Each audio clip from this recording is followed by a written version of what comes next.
So we got Mercury in Leo at the moment. This is a mind state to set your mind on the stage and express your mind at the moment.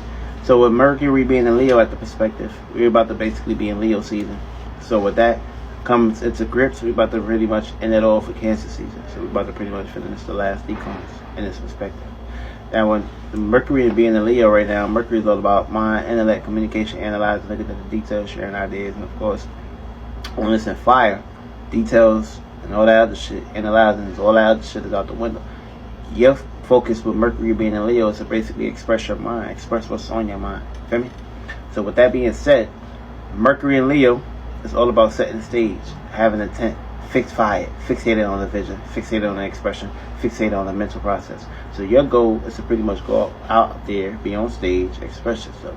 Now, we're going to pretty much run down the houses real fast. And we're going to pretty much get right into it. Now, if you got this in your first house, that means the world's going to revolve around you when it comes to your mind, your intellect, and of course what you express.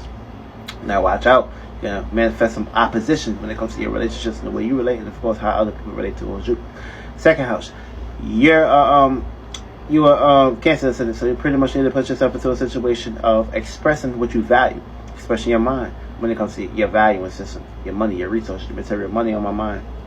So what's going to oppose you is going to be deep desires and deep associations that you're pretty much connected with. I mean, whatever you connected with deeply is going to pretty much throw you off trash on its time.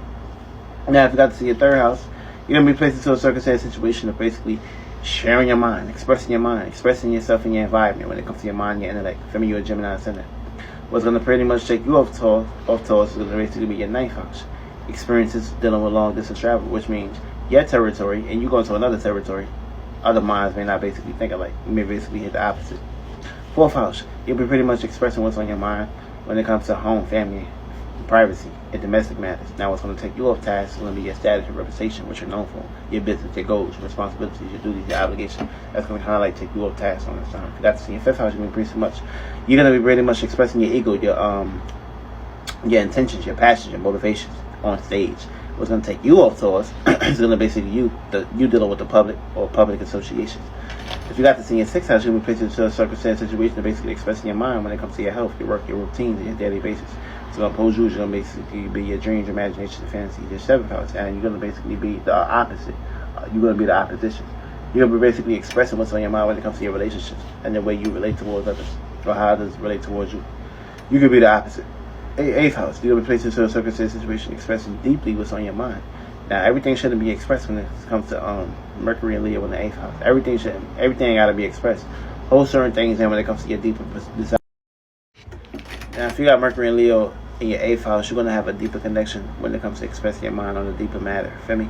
Now, you're going to go through a learning aspect too. You're going to basically be receiving conflicts and learning aspects in this perspective, but you're also going to be basically dealing with misunderstandings when it comes to your mind and shit, the way you pretty much express yourself and the way you come across. What's going to take you off task and what's going to take you off tours is going to be surface level shit. Things that you are connected with, the seeds you planted, and the things you value, or the people that you value, or the people that value you is going to pretty much be the one that's opposing you during this time when it comes to expressing your mind and shit. I mean, make sure you are in the process of situation pretty much having the right value and system around you during this time when the Leo season is pretty much on the stage. Your mind and your focus is to pretty much set the stage when it comes to expressing your mind. You feel me?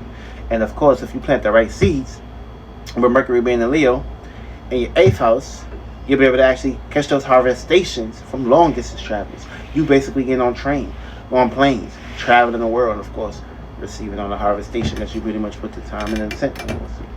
I mean, everything gonna grow with the sun.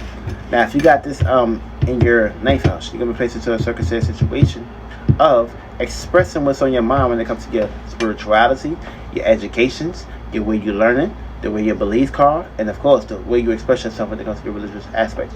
That was going to kind of like take you off task. It's going to be your siblings, your neighbors, your environment, your surroundings, and of course your surroundings or your environment. And it may not basically be in a situation or circumstance to pretty much be in your best interest when it comes to expressing your mind. But the better you can pretty much stay a strong spirit, you'll be able to actually catch those harvestations within your stat, which will be basically within your status, your reputations, and of course how you gain security within your life, which will basically be going towards your this is the 10th house. So if you plant good seeds in this area, we get to the 11th house, you'll be in the right section, you'll be in the right circumstance situation when it comes to that U.S. Sagittarius ascendant. Yeah, he was Sagittarius. Now, if it comes to your 10th house, your status, reputation, what you're known for, you need to basically go ahead and express that shit. You're a Scorpio ascendant, so of course you pretty much have a deep desire, deep connection when it comes to your status, reputation, your goals, and the way you express yourself when it comes to this perspective. You plant good seeds, you'll be in the right energy, you'll be able to actually have associations, people that you can connect with, people that support you and shit. You feel me? Now, if you got this in your 11th house, you're going to play to a circumstance situation, basically being a Libra ascendant. So you're going to basically be getting hit with the oppositions, but also have opportunities. Now, what you're going to be doing is expressing yourself when it comes to your associations, your groups, your acquaintances, and of course, networking skills, entertainment, fun and enjoyment. Now, if you're playing good seeds, you'll be able to actually make your dreams come true. And last but not least, if you got this in your 12th house, you will basically be expressing a dream, imaginations, and of course, expressing your gut. Now, if you're playing good seeds, you'll be able to actually become a butterfly and be able to actually move into the transition of your first house and be able to actually express yourself where Mercury gets into